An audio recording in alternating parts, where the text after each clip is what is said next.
Cinema की कहानियों में आपका स्वागत है देवियों और सज्जनों। आज हम एक ऐसी खूबसूरत फिल्म के बारे में बता रहे हैं जो साबित करती है कि नन हॉट और बोल्ड भी हो सकती। फिल्म एक कैथोलिक बोर्डिंग स्कूल के इर्द गिर्द घूमती है जहां खूबसूरत बेब सोफी नन के रूप में शामिल हुई। फिल्म का नाम बाद में वीडियो में बताया जाएगा, तो हमारे साथ अंत तक बने रहे। फिल्म की शुरुआत में हम जेसन ब्रेडी को देखते। वह एक अच्छे गायक हैं और अपने म्यूजिक वीडियो शूट करते। वीडियो पृष्ठभूमि में चल रहा है जबकि सोफिया कपड़े पहन रही है क्योंकि वह हाल ही में एक नन के रूप में बोर्डिंग स्कूल में शामिल हुई थी। आगे हम जेसन को गर्मी की छुट्टियों के बाद अपने परिवार के साथ बोर्डिंग स्कूल में आते हुए देखते। उसकी बहन जो अपने भाई की सहेली सारा को फिर से स्कूल में देखकर खुश नहीं। जेसन के पिता उसे स्कूल में अच्छा व्यवहार करने के लिए कहते।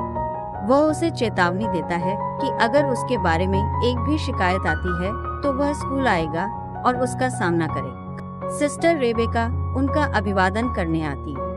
जेसन माता पिता को छोड़कर चला जाता है। आगे हम बहन रेबेका को पहली बार बहन सोफिया से मिलते हुए देखते। वे सोफिया के पिछले शिक्षण अनुभव और बच्चों को पढ़ाने के शब्दों के बारे में बात करते। ईश्वर। फिर रेबेका उनसे कहती है, यहाँ किसी भी तरह के मेकअप की इजाजत नहीं है, इसलिए वह तुरंत अपनी लिपस्टिक हटा देती। बाहर रेबेका उसे नियम बताती। वह उसे लड़कों और लड़कियों को जितना हो सके अलग रखने के लिए कहती। सिस्टर रेबेका ने सोफिया को जेसन से मिलवाया और कहा कि वह एक अच्छा संगीतकार है और यहाँ लगभग एक सेलिब्रिटी की तरह।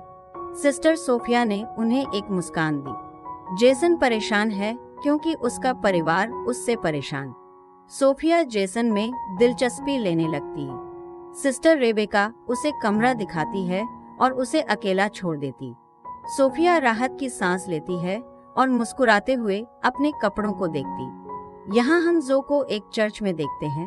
अपने भाई जेसन के लिए प्रार्थना कर रही है क्योंकि वह बहुत परेशानी में पड़ रहा।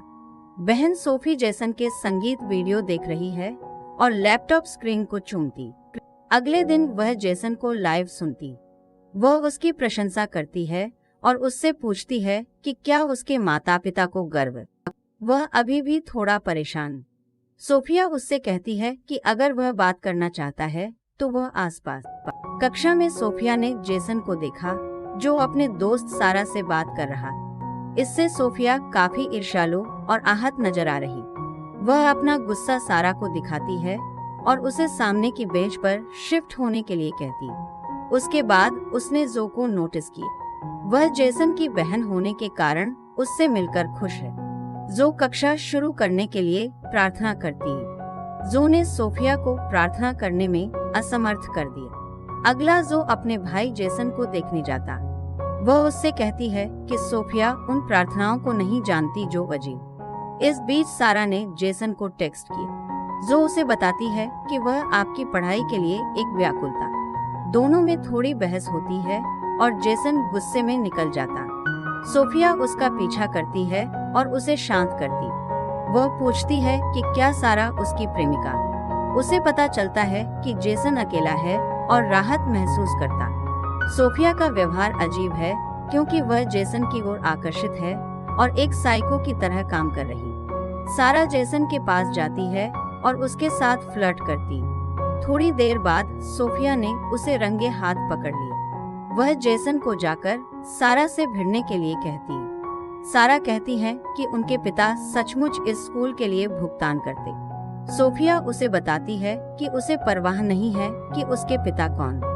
जेसन से हर कीमत पर दूर रहे। उसके जाने के बाद सोफिया ने गुस्से में अपने हाथ को सूली पर चढ़ा दी। क्लास खत्म होने के बाद सोफिया क्लास के बाद जेसन को उसके कमरे में मिलने के लिए कहती। वह उसके लिए पहले से तैयारी करती। जैसे ही वह उसके कमरे की ओर बढ़ा, उसने निर्भीकता से कपड़े पहने और कानों में ईयरफोन लगा लिए। वह कमरा भी खोल देती।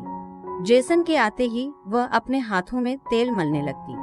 वह यह सब एक बड़े झटके से देखता है। फिर वह अपने कमरे में वापस चला जाता। जेसन रात को सो नहीं सकता क्योंकि वह सोफिया के बारे में कल्पना कर रहा। अगली सुबह सोफिया जेसन से पूछती है कि वह क्यों नहीं आए। वह कहता है कि मैं भूल गया, मुझे क्षमा कर। फिर जेसन की माँ दोनों को वीकेंड के लिए लेने आती। सारा जेसन से कहती है कि जब भी वह फ्री हो तो उससे मिल। सोफिया तुरंत एक योजना बनाती है और बहन रेबेका से कहती है कि उसे बाहर जाने की जरूरत है क्योंकि उसकी चाची मृत्युशैया पर। घर पर जेसन अपने पिता के साथ बहस करता है क्योंकि वह अपने संगीत पर ध्यान केंद्रित करने के लिए 1 साल की छुट्टी लेना चाहता। पापा चाहते हैं कि वह पढ़ाई कर। देर रात जेसन बाहर गाता है जबकि सोफिया उसे सुनती। इस बीच जेसन को सारा का फोन आता है, लेकिन वह उसे छुट्टी के बाद स्कूल में मिलने के लिए कहता। सोफिया कार में वापस जाती है और गुस्से में चिल्लाती। वह शराब पीती है और सारा के बारे में सोचती।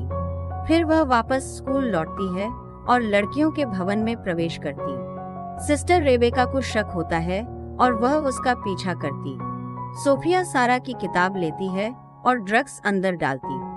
जब वह बाहर निकलती है तो बहन रेबेका उससे पूछती है कि वह यहाँ क्या कर रही।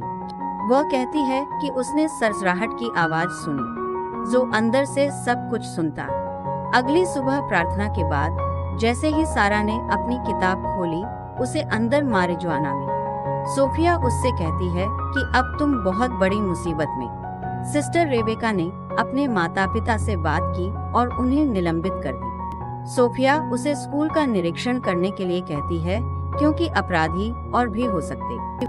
जैसे ही वे जेसन के कमरे का निरीक्षण करने जाते हैं, उन्हें विस्की की बोतल मिलती है जिसे सोफिया ने खुद लगाया।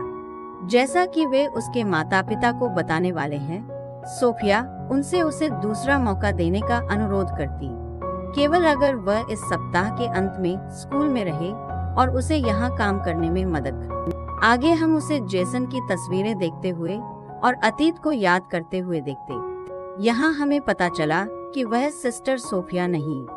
सिस्टर सोफिया को स्कूल जाना था, लेकिन उसने पहले ही उसे मार डाला और स्कूल में उसकी जगह ले ली।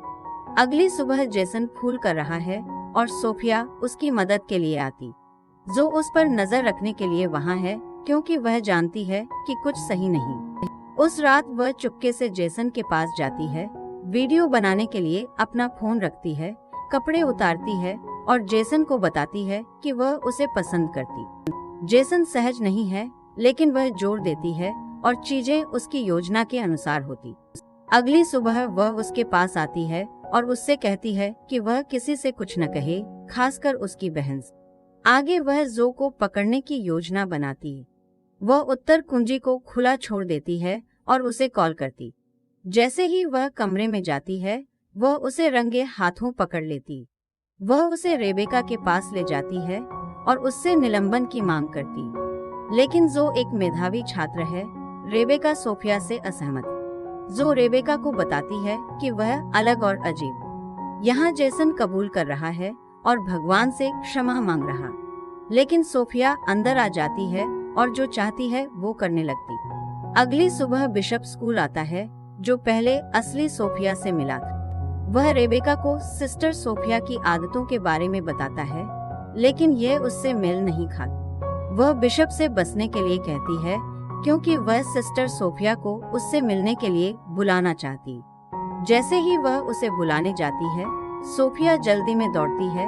वह कहती है कि उसकी मौसी मर गई है, बिशप को मेरा प्रणाम दे। यहाँ जेसन और उसके पिता फिर से बहस कर रहे। जेसन गुस्सा हो जाता है और रात का खाना छोड़ देता। सोफिया फिर से उनके घर के बाहर उनकी जासूसी कर रही। वह परेशान है और बियर पी रहा। एक पुलिस वाला उसे रोकता है और उसे कैद करने की योजना बनाता। सोफिया आती है और उसे फिर से बचाती। यहाँ जेसन की माँ अपने पिता से बात करती। वह सहमत हो जाता है अगर वह 1 साल की छुट्टी लेता है और उसकी तलाश में जाता। सोफिया जेसन से कह रही है कि हम कुछ गलत नहीं कर रहे। उसके पास बहुत पैसा है, वो उसे पेरिस ले जाएगी और हमेशा उसके साथ रहेगी। वो उससे कहता है कि यह सब गलत है, हमने गलती की और ये खत्म हो गए। वह बाहर निकलता। यहाँ उसके पिता उसकी तलाश कर रहे। जैसे ही वह उसे पाता है, वो उससे माफी मांगता है और कहता है कि तुम सही थे। 1 साल की छुट्टी लो और जैसे चाहो वैसे जी। वे दोनों खुश हो जाते हैं और वह उसे वापस ले जाता। अगली सुबह परिवार बाहर जा रहा है और सोफिया बाहर सो रही। जो ने उसे नोटिस किया और उस पर फिर से शक किया। सोफिया जेसन के कमरे में प्रवेश करती है और उसे ब्लैकमेल करती है क्योंकि उसके पास एक वीडियो क्लिप। जो जेसन से पूछता है कि वह क्या छुपा रहा है। वह जानती है कि यह सोफिया की कार थी। सारा के फिर से स्कूल में शामिल होते ही सोफिया गुस्से में। जेसन भी उससे दूर रह रहा। जैसे ही सारा नहाने जाती है, सोफिया बाथरूम में घुस जाती है और उसके सिर पर बुरी तरह से वार करती। जो बाथरूम में जाता है और उसे मृत पाता। जेसन और जो दोनों को सोफिया पर उसकी हत्या का शक। जेसन जो को सब कुछ बताता है। वह यह पहले से ही जानती थी और जेसन को वापस लड़ने के लिए कहती। वे दोनों उसके खिलाफ सबूत इकट्ठा करने के लिए सहमत। अगली सुबह सोफिया जेसन का गाना सुनती है जबकि रेबेका उसे रोकती। वह उसे कार्यालय ले जाती है जबकि जेसन और जो चुपके से उसके कमरे में चले जाते। रेबेका उससे पूछती है कि वह झूठ क्यों बोल रही। वह पुलिस को बुलाने की कोशिश करती है लेकिन सोफिया ने उसे घायल कर दिया। जेसन और जो को पता चलता है कि वह लॉरा पैटरसन। वे उसका लैपटॉप ले लेते हैं और रेबेका को खोजने की कोशिश करते। सोफिया आती है और उन्हें रोकने की कोशिश करती। फिर वह जो को मारती। जैसे ही वह उसे मारने वाली थी, रेबेका ने उसे पकड़ लिया। वह फिर रेबेका को मारने के लिए आगे बढ़ती है लेकिन जेसन ने उसकी पीठ पर चाकू मार दी। आगे हम देखते हैं कि दोनों स्नातक। पिता ने जो को माँ की कार और जेसन को एक बेहतरीन गिटार उपहार में दी और यह एक सुखद अंत बन जाता। ऐसी और फिल्मों के लिए चैनल को